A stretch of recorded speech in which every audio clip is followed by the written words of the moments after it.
Howdy folks, Doc here with Last Best Tool. And bit storage, bit organization is huge to me. So many different things that I use involve the different kinds of 1/4-inch hex bits. I have lots of drivers. I use lots of different shapes of these things. So I was excited when Olsa Tools came out with their new XL 1/4-inch hex bit holder. There's 120 bits in here. It's a grid of 10 by 12. Now I was used to some of the smaller ones, like this 36 here. Both of them use a ceramic magnet. Both of them have plenty of bit holding capability, so you can mount these things on the side, top, edge, drawer, wherever you want, but it keeps things organized and allows you to quickly grab the bit that you want, visually, or, like if you line them up and you happen to keep them in the right order, you can easily grab the right one based on the position. Now, Olsa Tools is also looking at magnetic mats. And I've got one here. It's about 9 inches by 12 inches. Now, I want to talk about the magnetic strength, because that's something I discovered with SnapOn. I have, first of all, been involved with using kind of magnetic mats for decades. In fact, here's one of my old ones. This is a Blue Point KMM. I think that's 126. It's basically the same ceramic magnet, just sliced up. And I have supplemented this one with some neodymium because this wasn't strong enough to hold some of the things that I wanted.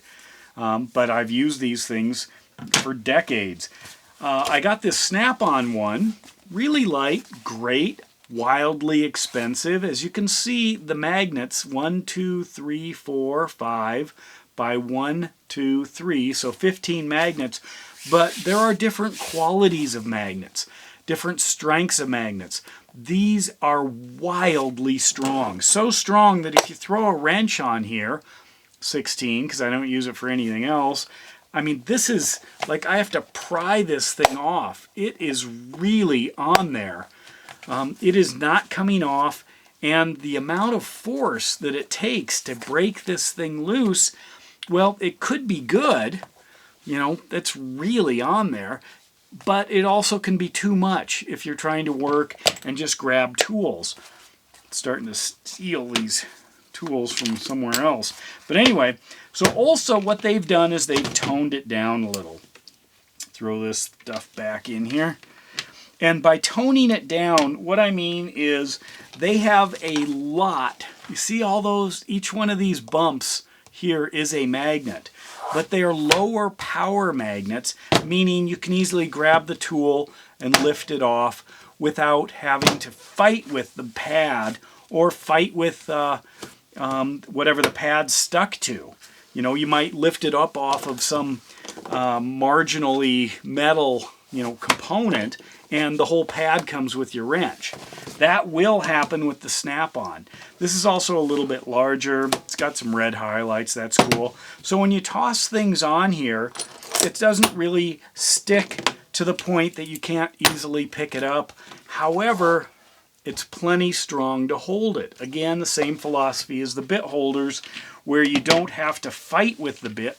See if I can pry it off this SnapOn pad.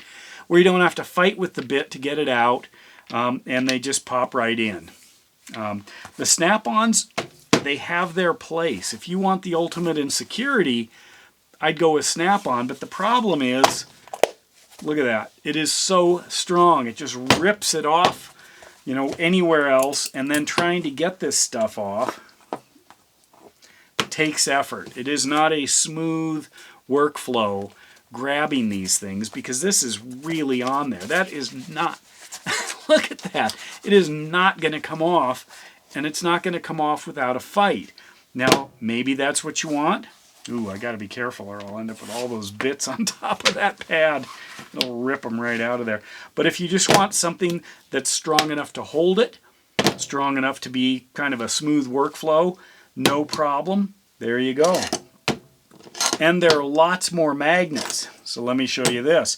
If I go to the SnapOn here, there are rows, which means there's a lot of areas where I cannot put something because it has to go into that area. Get the branding here so SnapOn knows I'm talking to them. So if I drop something down, it may require, a position that I don't want. Let's say I've got this here and I want to, whoops, grab another one here. That's titanium. That's not going to work. Look at that. I can't put it here. It has to jump over, which means the real estate of the mat is not necessarily fully used. There's no way I can put anything right here because it's going to have to jump to one of these sides.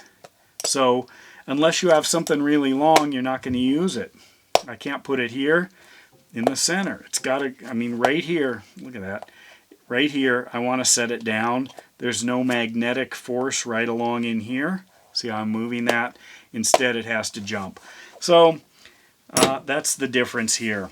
Got to get that out of the way before I grab. If I set it down anywhere near, it's going to yank every one of these out of here. 120 bits all over that. Anyway, so there's the Olsa tool mat. Is it as strong as the Snap-on? No. But you know what? That's good. That's a good thing because it's got great coverage. Look at this. So there's that, and right there. I mean, there have to be magnets somewhere. Look at that. I can hold it in any of these positions,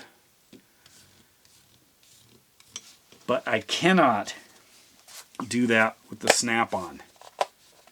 Look at that.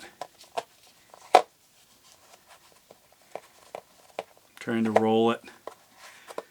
Do I regret it? The Snap-on's wildly expensive because it's super powerful and it says Snap-on, but as far as trying to use the whole thing, there's your range of motion, if you will.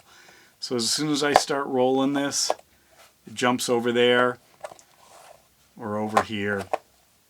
I really can't just drop it anywhere like this and have it stay.